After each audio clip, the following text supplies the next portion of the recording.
नमस्कार. निखिल वागळे ओरिजिनल या यूट्यूब चॅनलमध्ये तुमचं स्वागत पुन्हा एकदा.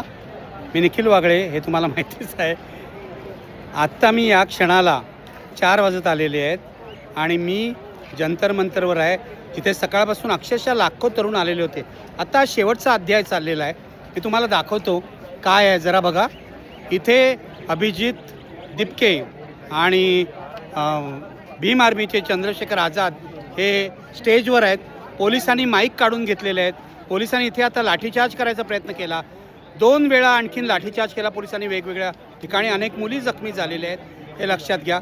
आता तरीसुद्धा एवढी मुलं इथे थांबलेली आहेत, तुम्ही बघू शकता. आता पुढे काय होणार आहे माहीत नाही. एका ठिकाणी पोलिसांनी अश्रुधूरसुद्धा सोडला अशी बातमी आहे. एकसुद्धा व्हिडिओ सकाळपासून इथे अपलोड झालेला नाही आहे. मी तुमच्यासाठी 4 व्हिडिओ केले आहेत. मला माफ करा, मी संध्याकाळी जिथे रेंज असेल तिथे जाईन आणि व्हिडिओ अपलोड करीन. आत्ता इथे एक प्रसंग घडला. धडाधड पोलीस आले, RPFचे पोलीस आणि इथले स्थानिक दिल्ली पोलीस, आणि त्यांचा जो IAS ऑफिसर होता, तो DCP होता, SCP होता, मला माहीत नाही. हे बघा, एक मिनिट दाखवतो तुम्हाला. अच्छा, एका माणसाला मारलेलं आहे, त्याला लागलेलं आहे. अच्छा, एक मिनिट. ओ भाई, क्या हो गया? अरे हे बघा, फिट हो गया. क्या हो गया? चलो, लगी है क्या? मार लगी नहीं? अरे डंडे भाई, ध्यान दे. हे बघा, इथे काय चाललंय. कोणी जखमी होत आहे, कोणाला फिट येते आहे. सगळा प्रॉब्लेम. नरेंद्र मोदींना मात्र याबाबत काहीच वाटत नाही आहे. अमित शहाना काही वाटत नाही आहे. मुलांना पांगवण्यासाठी हे सगळं करतायत. इथे जे अभिजितचं स्टेज होतं ते मोडून टाकलेलं आहे सकाळचं. तिथे सगळे बसले होते. योगेंद्र यादव, शबाना आझमी, प्रकाश राज, अनेक मोठे नेते बसले होते. ते स्टेज आता मोडून टाकलेलं आहे. हे आंदोलन मोडण्याच्या विचारात आहे. यापुढे काय होईल मला माहीत नाही. अश्रुधूर सोडलेला आहे, लाठीमार झालेला आहे. पुन्हा एकदा लाठीमार करण्याच्या बेतात पोलीस आहेत असं मला दिसतं आहे. मागे पोलीस आहेत इथे, आणि मग सगळ्यात मुलांना सांगतात की घरी जा. 1 लाख मुलं इथे जमा झाली. मला अक्षरशः मनाला इतक्या वेदना होतात. जे लोक म्हणत होते या आंदोलनात काय अर्थ नाही, हे आंदोलन उत्स्फूर्त आहे मित्रांनो.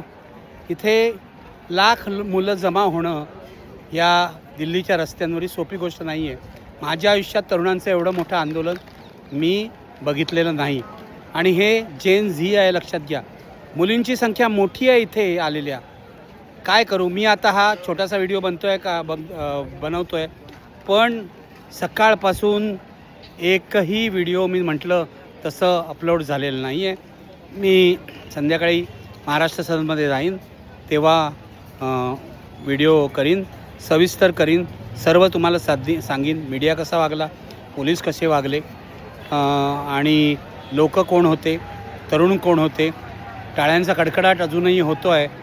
काय बघा, पोलिसांचे हे बघा, पोलीस आता आले. बघू शकता तुम्ही.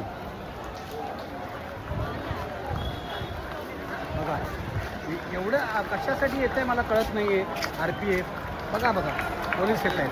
अशाच सकाळपासून चाललेलं आहे. यानी ज्यांच्यापैकी कोणीतरी लाठीचार्ज केला आहे. यांनाही मुलं असतील. त्यांना काय म्हणजे, मगाशी एका ठिकाणी एका मुलाला बेदम मारत होते. तेव्हा मी त्याला वाचवायला गेलो तर मलाच त्या IPS ऑफिसरनी पकडला. त्याचं नाव सचिन शर्मा होतं. मी त्याला म्हटलं, मी तुझ्यावर केस करीन, मी पत्रकार आहे, तू कशासाठी मारतोय, गुंडागर्दी का करतोयस? तेव्हा तो माझ्याच अंगावर आला आणि मुलांना हुसकू लागला. पण तेव्हा एक 10-12 यूट्यूबर्स जमा झाले आणि त्यांनी त्याला हुसकावून लावला. पोरं पुढे आली, तो पोलीस मागे हटले. असा प्रसंग आहे. माझ्यासोबत आता अभिजितचा जवळचा सहकारी आहे सम्राट. काल मी त्याचा इंटरव्ह्यू घेतला आहे, तो अपलोड करतो आहे. पण सम्राट, काय म्हणणं आहे, काय चाललं आहे? साहेब, आता तर पब्लिक एवढी आहे की बाहेर 3-3 किलोमीटरपर्यंत पब्लिक आहे, आणि यूथ हा पूर्ण देशातून आलेला आहे आणि तो न ऐकणारा आहे. इथे पोलीस शांततेनं आंदोलन करत आहेत युवा, तरी पोलीस इथे त्यांना मारत आहे. आत्तापर्यंत 2 मुलं सिरियस आहेत. 2 मुलांना हॉस्पिटलाइज केलेलं आहे. मी जेव्हा आमच्या जी गाडी होती, जी संसदकडे जाणारी होती, अभिजित दादांची आणि प्रकाश राज, सगळे जे काही आहेत सहकारी, सगळ्यांची गाडी जी जात होती, त्या गाडीवर त्यांनी हल्ला केला, पोलिसांनी हल्ला केला. मी यांना गुंडे म्हणले, पोलीसवाले गुंडे. ड्रायव्हरला पण अटक केली. ड्रायव्हरला तर गेले, गाडीची हवा काढली, माईक तोडला. अक्षरशः त्यांनी गाडीवर आम्हाला बचाव म्हणून अभिजितला खाली उतरावं लागलं. प्रकाशजी हे वरती उभे होते, तुम्हाला व्हिडिओमध्ये बरेच दिसेल. अक्षरशः त्यांनाही मारताय हो. आज आम्ही प्रकाश राजना पण मारलं. हो, आज खरंच असं लाजीरवाणी वाटतो. आम्ही या देशात काय लोकशाही असून सुद्धा आम्हाला लोकशाहीसारखं जगता येत नाही आहे. आम्ही शांततेने आंदोलन करत आहे, तरी आम्हाला विरोध. हा कुठला तुमचा माजूरपणा आहे? तुम्ही माजूरले हे मी सांगेल. पण मला सांग, माजलेले आहे सर. अभिजितशी तू बोलला असशील. हो, मी मगासपासून सुद्धा मारलं. त्यांना सुद्धा मारलं, मला माहिती आहे. मारलं. अभिजित शी बोलायचा प्रयत्न करतोय, पण फोन इथे सगळे जॅमर लावलेलं आहे. जॅमर लावलेलं, काहीच होत नाहीये इथे. मला सांग काय, कुछ नाही होगा. मला सांग पुढे काय? आता ही पोरं थांबलेली आहे तिथे एवढी. आता आपण एक 2 ते 3 तास वाट पाहत आहोत. अजून 2 ते 3 तास. चंद्रशेखर आझाद इथे आहेत. हो. आज इथे हे म्हणतात ना तुकडे तुकडे गँग, पण यांच्या तुकड्या तुकड्या पोलिसांच्या येत आहेत आणि इथे पोरांना घाबरवत आहेत. पण मी सांगतो की हे पोरं घाबरणारे नाहीत. हे ह्या आंदोलनाला मोठं करतील. इथे 2 दिवस 4 दिवस जरी सांगितलं बसायचं तर बसू, कारण आज 23-24 दिवस होत आहे सोनमजींना. आणि लक्षात घ्या, सोनम वांगचुक यांनी उपोषण सोडलेलं नाहीये. हॉस्पिटलमध्ये उपोषण चालू आहे, 24वा दिवस आहे.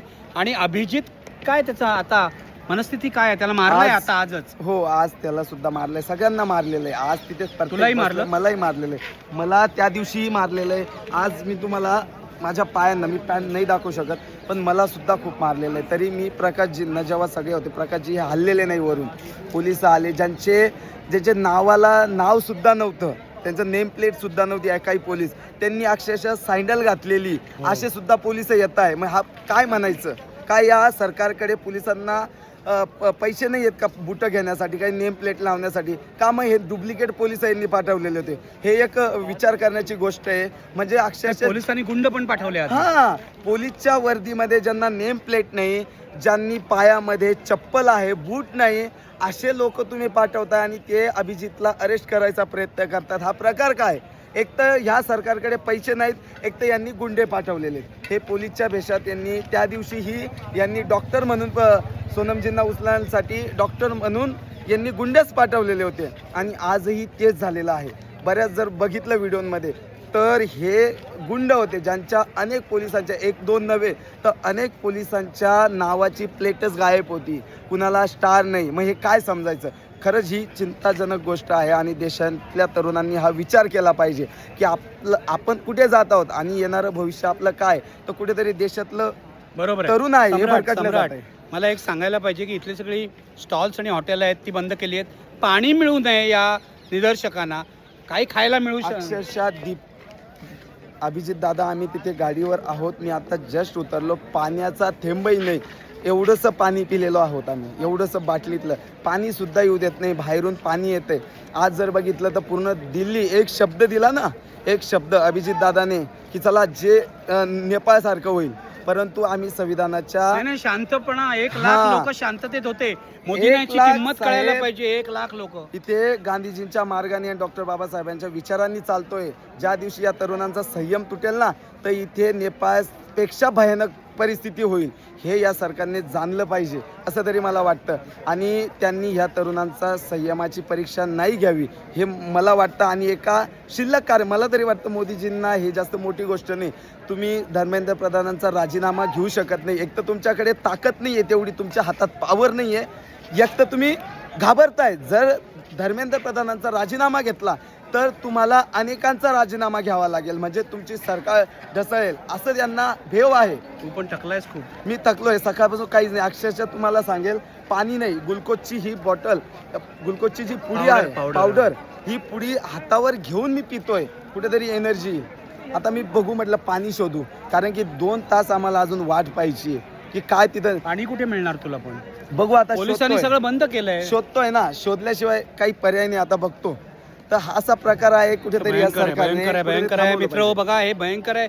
ही दडपशाही लोकशाही देशात होतोय. लोकांचं करणं पाणी तुम्ही बंद करता आणि आज आता अभिजितचं स्टेजही मोडून टाकलेलं आहे. सगळं स्टेज. ही भयंकर दडपशाही आहे. मी तुम्हाला सांगतो, मी सकाळी इथे 8 वाजल्यापासून आहे. आता माझंही त्राण जात आहे, तरीसुद्धा अजून हे टिकवायचा प्रयत्न करीन. आणि कुठच्याही परिस्थितीत आज दिवसभर काय झालं म्हणजे इथे रणांगण होतं दिवसभर, पण थरारसुद्धा होता. पोलिसांचे अत्याचार होते, पण तरुणांची जिद्द पण होती.